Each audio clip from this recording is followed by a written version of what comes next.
오늘 말씀 잘 들으셨죠? 네, 시간이 많이 경과되긴 했는데 오늘 그 준비된 일정 중에 간증회가 있었거든요. 그래서 우리 민은혜 집사님이 오늘 준비된 말씀을 이제 좀 듣도록 하겠습니다. 좀 힘드시더라도 큰 박수로 기도하는 마음으로 감사하겠습니다.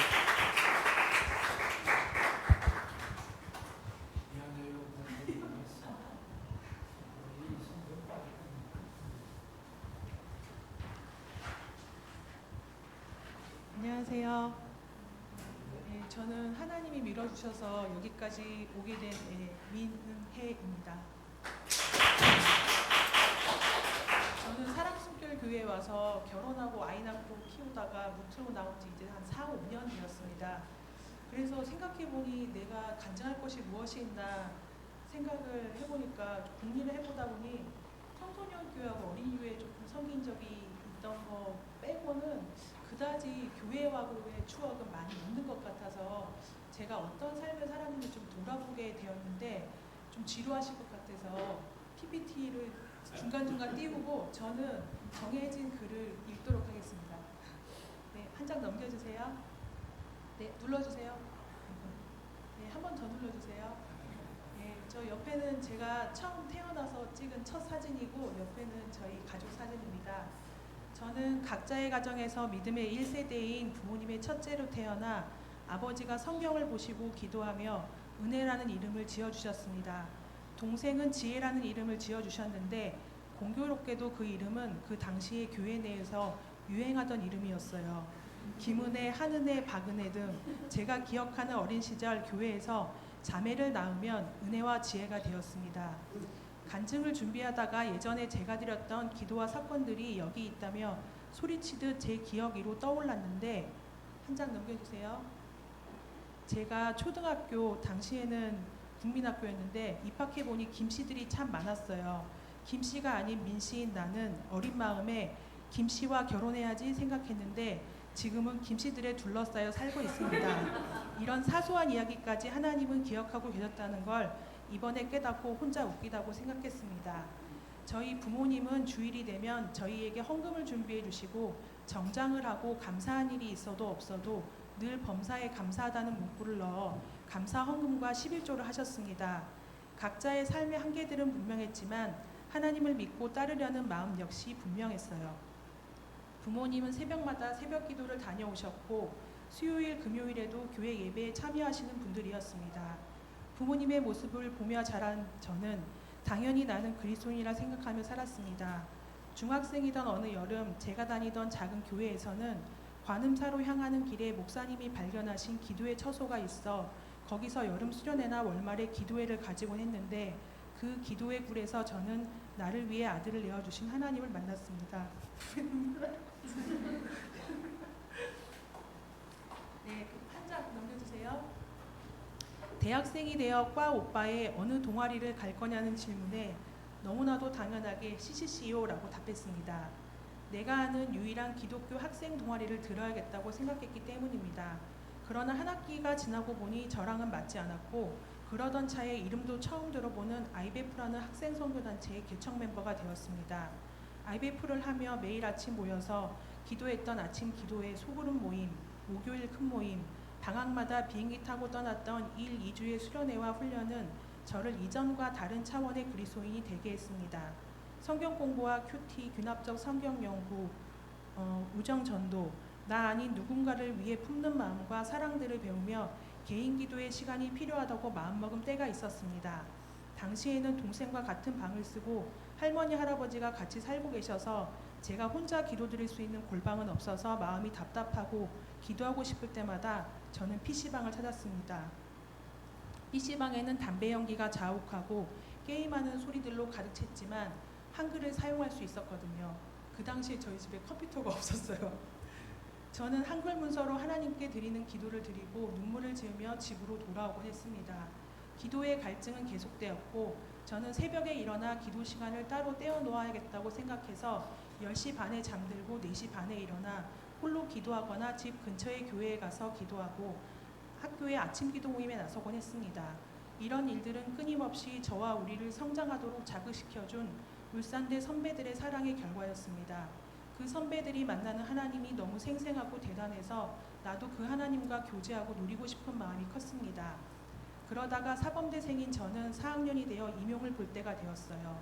그런데 준비도 많이 못했고 올해는 그냥 경험 삼아 한번 시험 봐야지 마음 먹었는데 때마침 IMF가 터져서 TO가 너무 많이 나왔습니다. 그래도 재수하면 되겠지 하는 마음에 그 해를 지나왔는데 친한 친구는 졸업하는 해에 임용이 되어 일산에 있는 중학교로 발령이 났어요. 여름이 지나자 친구의 제안으로 저는 친구의 자취방에 같이 살게 되었습니다. 임용을 준비하기 위해서였는데 공항에 배웅하러 온 IMF 후배들에게 잘 훈련받고 성장해서 꼭 돌아오겠다고 말하고 비행기를 탔습니다. 이미 나왔네요. 당시에 저는 선배들로부터 수없이 들었던 서울의 어느 교회 말씀과 기도를 강조하는 어떤 교회에 기회가 되면 꼭 가보리라 마음먹었던 교회에 출석을 하게 되었습니다. 생각보다 오랜 시간 임용이 되지 않아 3개월, 6개월만 기간제 교사로 일하고 나머지 기간을 임용을 준비하고 독서실이나 도서관에서 공부하는 생활이 시작되었습니다. 어느 날 다른 날과 다름없이 독서실로 향하는데 큐티를 하려고 말씀을 펼쳤습니다. 로마서 8장의 말씀이었는데 그 말씀 앞에서 저는 무너져 내렸습니다. 오랜 시간 임용이 되지 않아 우울하고 답답해서 기도도 안 나오고 눈물도 나지 않던 때가 있었는데 로마서 8장에서 하나님은 자기 아들을 주셨을 뿐만 아니라 누구라도 무엇으로도 우리를 그리스도의 사랑에서 끊을 수 없다며 환난, 공고, 박해, 수없는 위험과 사망이나 생명이나 여기 있으면 다 이렇게 돼요. 저만 이런 게 아니에요.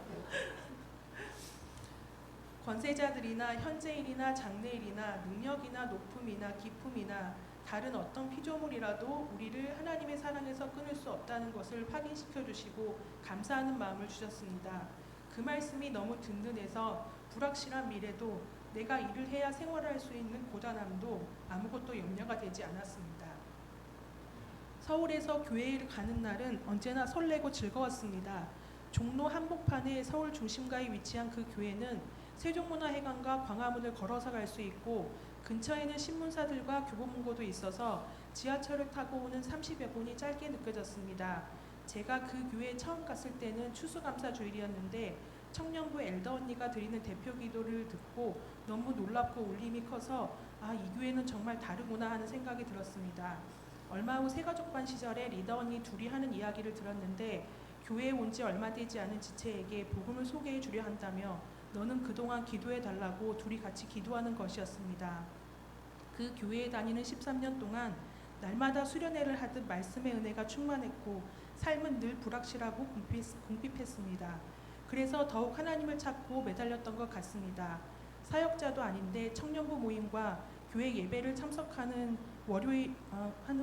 월요일을 제외한 모든 요일에 저녁 시간을 사용했고 그 시간에 예배와 기도 지체들과의 교제가 아니면 홀로 설 수 없는 광야가 기약 없이 펼쳐지고 있었습니다. 그러나 때를 따라 먹이시는 하나님의 은혜는 헤아릴 수 없었습니다. 비슷한 날들이 연속을 살던 어느 날 말씀을 보다가 문득 내가 하나님을 진심으로 사랑하고 있지 않다는 각성을 하게 되었습니다. 그 마음으로 괴로워하다가 당장 내일부터 새벽 기도에 나가야겠다고 마음먹었습니다. 그 전에도 새벽 기도는 동네 교회를 갔는데 이제 지하철 타고 제가 다니던 교회로 이제 가기 시작했습니다. 지하철 첫차 시간을 확인하고 당시에 6시에 새벽 기도가 시작이라 5시 반 정도에 첫 차를 타고 새벽 기도에 나가기 시작했습니다. 새벽 기도에 오는 사람들은 기도가 끝나면 직장인들은 출근을 하고 청년 대학생들은 기도 후에 교회 식당에서 토스트와 우유를 먹곤 했습니다. 제 기도의 제목은 하나님을 전심으로 사랑하고 싶다는 것이었는데 날마다 새로운 언어로 새 마음으로 기도하려 애썼습니다. 기도의 자리를 떠날 쯤엔 늘 두려웠습니다. 내 기도대로 살지 못할까? 교회 문을 닫고 나서는 순간 그 기도를 잊을까?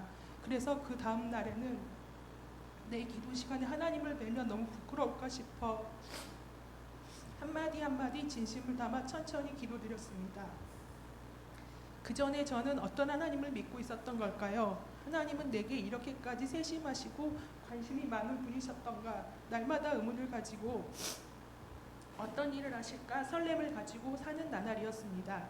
새벽 기도 마치고 돌아오는 길은 기도의 순간은 황홀했지만 왠지 모를 텅 빈 마음과 극한의 외로움과 무기력으로 늘 기운이 빠져 버스 차창에 머리를 기대며 집까지 오곤 했습니다. 교회 근처의 도서관에서 공부할 때였는데 우연히 어느 아저씨와 이야기를 나누게 되었습니다.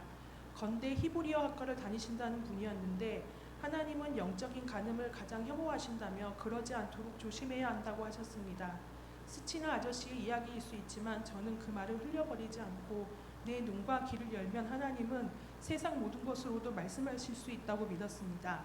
대학 때 이성적으로 성경을 연구하며 이야기를 나누던 신앙의 패턴을 넘어 오감을 열어 하나님을 만나고 들으려고 애썼습니다. 그랬더니 하나님은 아침에 깰 때마다 말씀을 주셨습니다. 일어나서 화장실에서 씻는데 말씀이 생각나 그 말씀을 생각하며 울기도 하고 이렇게 말씀하시는 하나님이 너무 감사하고 서로 피부를 맞대고 있는 것처럼 가까이 계신 것이 너무 좋았습니다. 매일이 너무너무 좋아서 누구를 통해서 어떤 말씀을 하실지 하루하루가 기대가 되었습니다. 그냥 이대로 하나님을 배워도 좋겠다는 생각도 들었습니다. 그러나 그러면 그럴수록 하나님께 가까이 가면 갈수록 제 자신이 너무 역겹고 토할 것 같아 견딜 수가 없었습니다. 저의 죄성이 저를 견딜 수 없이 고통스럽게 만들었습니다. 나는 하나님이 나를 사랑하시는 것만큼의 사랑으로 똑같이 하나님을 사랑하고 싶었습니다. 성경에서 하나님이 다윗에 대해 내 마음에 합한 자라며 열왕 중에 다윗의 마음을 가장 귀하게 여기실 때 다윗이 너무나 질투가 났습니다. 하나님은 그저 내가 당신을 진심으로 사랑하기만 바랬을 뿐인데 예상치 못한 일들을 행하셨습니다. 놀라움의 연속의 시간을 보내고 있을 때 아는 동생이 전화를 했습니다. 대구에서 학교폭력으로 생을 마감한 학생의 사건이 큰 파장이 일어 정부 차원의 대책이 마련되고 있었습니다. 그래서 상담교사를 뽑을 예정인데 심리학과 교직 이수를 통해 상담교사 자격을 당장 줄 수 없으니 교원 자격증을 가진 사람을 대상으로 상담교사를 양성한다는 것이었습니다. 네, 한 장 넘겨주세요. 또 한 장 넘겨주세요. 네. 서울에서 4개 학교가 그 대상인데 어디로 지원할지 고민하다가 마음에 정한 학교를 지원했습니다. 그런데 접수를 하고 보니 경쟁률이 28.3대 1, 생각지도 못한 경쟁률이었는데 마음은 평안했습니다. 이 시험의 당락이 중요한 게 아니라 하나님이 나에게 무슨 말씀을 하실지 더 궁금했기 때문입니다. 교보에 가서 책 하나를 고르고 그 책만 파서 공부하고 시험을 봤는데 결과는 합격이었습니다. 모든 일이 이렇게 쉽게 풀리나 싶을 정도로 만사형통이었습니다. 그런데 예상치 못한 곳에서 하나님의 뜻이라 믿었던 일이 어그러지고 말았습니다. 분명 내게 말씀을 주셔서 믿게 하셨고 상황을 인도하고 계셨는데 말입니다. 그 다음 날 새벽에 교회에 가서 하나님께 따져 물었습니다. 내가 언제 원했나요? 내가 언제 달라고 했나요? 왜 나에게 원치도 않는 일들을 하시고 거두어 가시는 것은 무엇인지 기도 시간 내내 묻고 따졌습니다. 그리고 욥이 자기가 태어난 날을 저주한 것과 같은 마음이 들었습니다. 내가 잘못 들었나 잘못 믿은 건가 그간에 내가 믿었고 가졌던 마음으로 의심이 싹을 틔우기 시작했습니다. 분명 내게 친절하셨는데 나는 그 하나님을 믿고 따라왔는데 나는 하나님을 믿기는 하지만 하나님이 더 이상 내 인생에 개입하시지 않으면 좋겠다고 생각했습니다. 나는 이다지도 불친절한 하나님이 감당하기 어려웠습니다. 교회도 나가고 모임도 나가겠지만 내 인생에는 들어오지 마시라고 마음을 굳게 닫았습니다. 서울역사박물관을 지나고 있었습니다. 정류장 근처에서 남녀 한 쌍이 제게 다가오더니 갈급하세요? 라고 물었습니다. 어안이 벙벙한 채로 있는데 자기들은 기도하는 사람들인데 꿈에 하나님이 여기로 오면 저를 만날 거라고 말씀하셨다고 했습니다. 이거는 저의 개인적인 얘기여서 교회와는 상관이 없습니다. 남자는 발음이 어눌한 뇌성마비가 있는 것 같았고 여자는 평범해 보였습니다. 그리고 근처인 세문안교회로 가서 기도하자고 했습니다. 아무런 의심도 없이 믿음도 없이 그들을 따라 세문안교회로 갔고 본당에 앉아 같이 기도했습니다. 그러다가 그들이 방언으로 기도하라고 했습니다. 그래서 기도했는데 어느 정도의 시간이 흐르고 그들 중 한 명이 말씀을 주셨다며 한 장 넘겨주세요. 요한계시록 24장 4절 말씀을 읽어보라고 했습니다. 회복에 대한 말씀이었는데 그 말씀을 읽고 그들과는 헤어졌습니다. 그런데 저는 그 말씀을 믿을 수가 없었습니다. 하나님이 그들을 통해 말씀하셨을 수도 있고 아닐 수도 있지만 저는 그 말씀을 믿을 수가 없었습니다. 2010년에 중2 담임을 하고 있을 때였습니다. 그동안의 아이들을 이해할 수가 없어서 내 진로가 열리지 않아서 무기력과 희망하기를 반복했는데 그때 반 아이들과 그리고 수업에 들어가는 다른 반들과 대부분 잘 지내서 비교적 평화로운 날들이었습니다. 가을에 천안으로 수련회를 갔는데 거기서 우리 반 학생 하나가 남북판을 세운 실외 암벽 등반을 하다가 심장마비로 사망하는 사건이 생겼습니다. 왜 나인가? 이 일은 나에게 무슨 의미일까? 괴롭고 혼란스러웠습니다. 반 아이들과 다른 아이들이 저를 위로해주고 서로가 서로를 의지하며 한 해를 보냈습니다. 그렇게 한 해를 보내고 나니 더 이상 교과 교사로 애들을 마주하기는 싫었습니다. 대학원을 가서 사회복지를 할까, 그도 아니면 제3의 무엇을 할까 고민이 되었습니다. 3년 동안 기간제로 있던 학교의 같은 부서 부장님이 상담 교사 자격이 있으니 인턴이든 뭐든 그거 먼저 해보라고 제안하셨습니다. 한 장 넘겨주세요. 그때 4년 전쯤에 상담교사 양성과정을 같이 했던 언니가 연락이 와서 어느 학교에 상담 순회교사 자리가 있다고 소개해 주었습니다. 거점 학교에는 이틀, 새 학교에는 하루씩 3일 이런 식으로 순회하는 자리였는데 일단 해보기로 했습니다. 반 아이의 죽음을 경험한 뒤라 죽고 사는 것 외에는 사람에게 아무것도 중하지 않다는 마음으로 아이들의 이야기를 들으려 애썼습니다. 그렇게 1년을 보내고 나니 이 일이 나에게 꽤 잘 맞는다는 걸 알게 되었습니다. 그런데 이 학교에서는 교감 선생님의 예상과 달리 내년을 기약할 수 없게 되어 자신의 발령 동기의 학교에 저를 소개시켜 주었습니다. 마침 그 학교는 저희 집에서 걸어 다닐 수 있는 거리였습니다. 게다가 거기는 그 학교에서만 일주일 내내 있는 것이라 더 좋았습니다. 새해가 되어 특세를 하는데 유난히 회복에 대한 마음이 강하게 자리 잡았습니다. 내가 붙잡고 싶은 마음이 아니라 내 마음에 자리를 틀고 있는 단단한 마음이었습니다.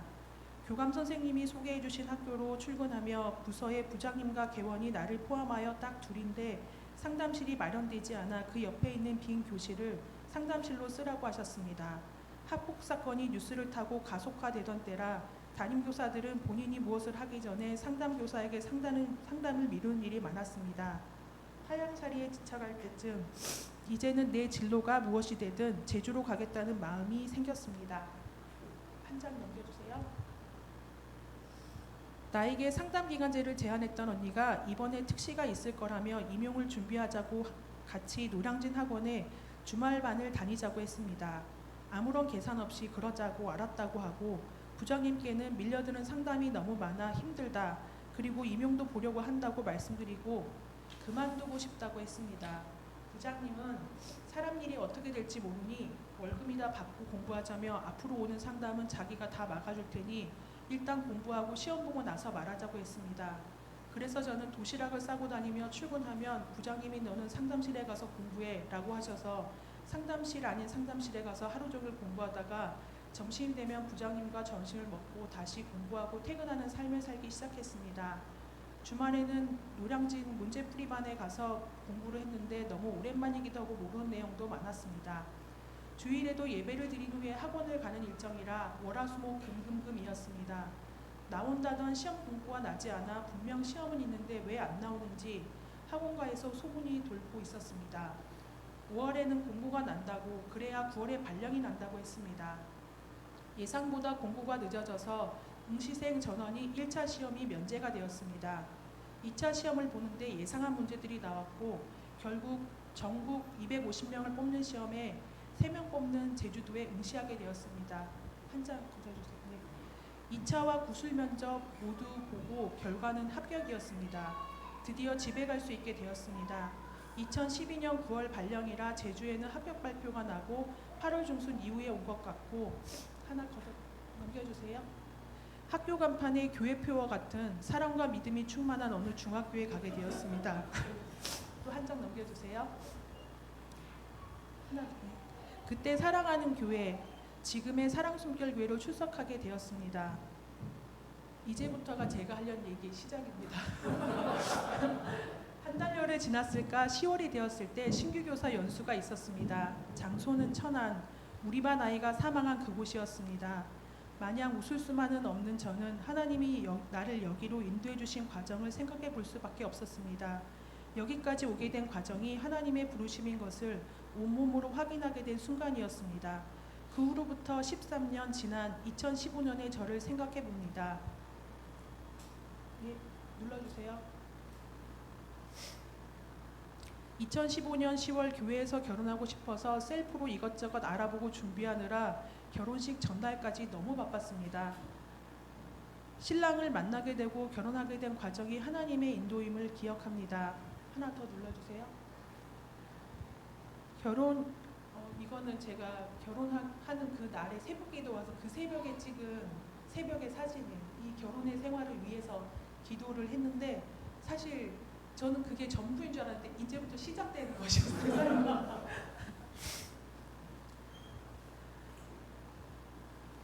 결혼 이후의 삶을 하나님께 드리며 결혼식 당일에 새벽에 새벽 기도를 나갔습니다. 그런데 그간의 삶은 사실 순탄하거나 좋은 일만 있지는 않았습니다.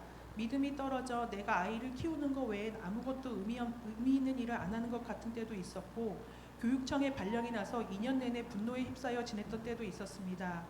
저는 매주 목요일에 TCF라는 기독교사 모임을 하는데 별이 소리도 저를 따라 그 모임에 참석합니다. 그 모임에서는 매주 귀납적 성경 연구를 합니다. 최근에는 교재를 따라 창세기 1장부터 시작해서 지금은 야곱이 에사와 화해한 장면까지 왔습니다. 삶이 고단하고 팍팍해서 어떻게든 살아보려고 김밥만 먹고 가더라도 꼭 가자 마음먹은 후로 저는 그 모임에 거의 꼬박꼬박 100에 가까울 정도로 나갑니다. 창세기를 보다 보니 성경의 위대한 인물들도 참 보잘것없고 연약하다는 것, 그리고 하나님은 참 한결같다는 것을 알게 됩니다. 모임에서 성경 연구를 하다가 적용점을 나눌 때 언제였는지는 모르겠지만 이제야 다시 시작할 수 있을 것 같다고 고백했습니다. 이제야 하나님을 믿을 수 있을 것 같다고 했습니다. 하나님은 하나님이시고 내가 결코 그분과 같지 않음을, 같을 수 없음을 이제야 인정하게 된 것 같습니다. 한순자, 김태호 집사님이 어머님 이름이냐고 하셨는데 한길 가는 순례자의 줄임말이고 제가 좋아하는 동생의 대학 동기들 모임 이름입니다. 가다가 흔들릴 수 있고 다른 길로 들 수 있어도 방향은 하나님께로 가는 한 길이었으면 제가 다른 길로 들더라도 저의 속도대로 맞추시며 인내하시는 하나님을 잊지 않았으면 하는 것이 제 꿈입니다. 한 장 더 눌러주세요. 이거는 제가 서울 있을 때 저희 목사님이 말씀해 주신 대화시인데 이 시가 좀 저의 삶과 좀 비슷하다는 생각이 좀 들었습니다. 벼랑 끝으로라는 시인데요. 제가 한번 읽어보겠습니다. 벼랑 끝으로 오라 할 수 없어요. 실패할 거예요. 벼랑 끝으로 오라 할 수 없어요. 너무 높아요. 떨어질 거예요. 벼랑 끝으로 오라. 나는 벼랑으로 다가갔고 그가 나를 벼랑 아래로 밀어버렸네. 한 장 해주세요. 그리고 나는 날아올랐네. 벼랑 끝에서 날아오르게 하시는 하나님을 오해하지 않고 믿음의 길을 포기하지 않는 저와 우리였으면 좋겠습니다.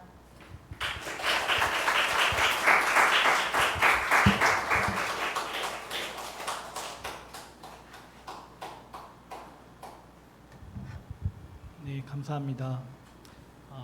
다음 주일 오후 예배 때도 간증 한 번이 남아 있거든요. 정병희 집사님 그때도 많은 참여 부탁드리겠고요. 마지막으로 우리 목사님 마침 기도로